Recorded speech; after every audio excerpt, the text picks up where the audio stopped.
Hi there. I'd like to share some brief words of Torah with you about this week's Parsha, Parsha Shemos. Parsha Shemos, of course, is the story of the Exodus. It is the time in our history that Hashem shows us the close relationship that He has with us.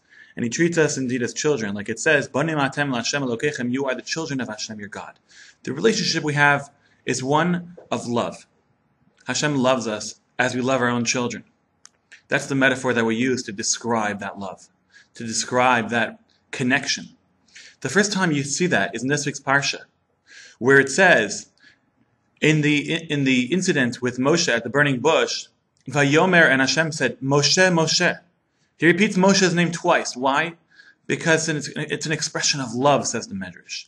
And the way the Torah Tamima explains this idea, very beautifully, is that often if you already have somebody's attention, or if it's clear someone is talking to you, you don't really have to call them by name. And yet what happens is we're saying Moshe, Moshe. We're doubling the name up. Why does Hashem do that? He says it's an expression of love. When a parent calls a child, he says, Moshe, Moshe. You already have the attention of the child. But there's some sort of nachas, some sort of chen, some sort of a pleasure that a parent derives from calling his child by name.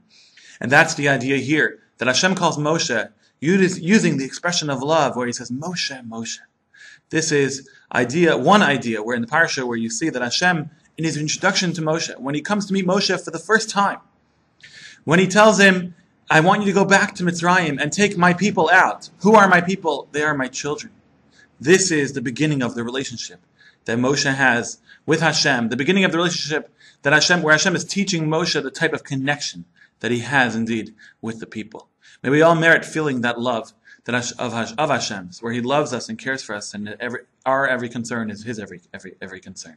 Have a wonderful Shabbos.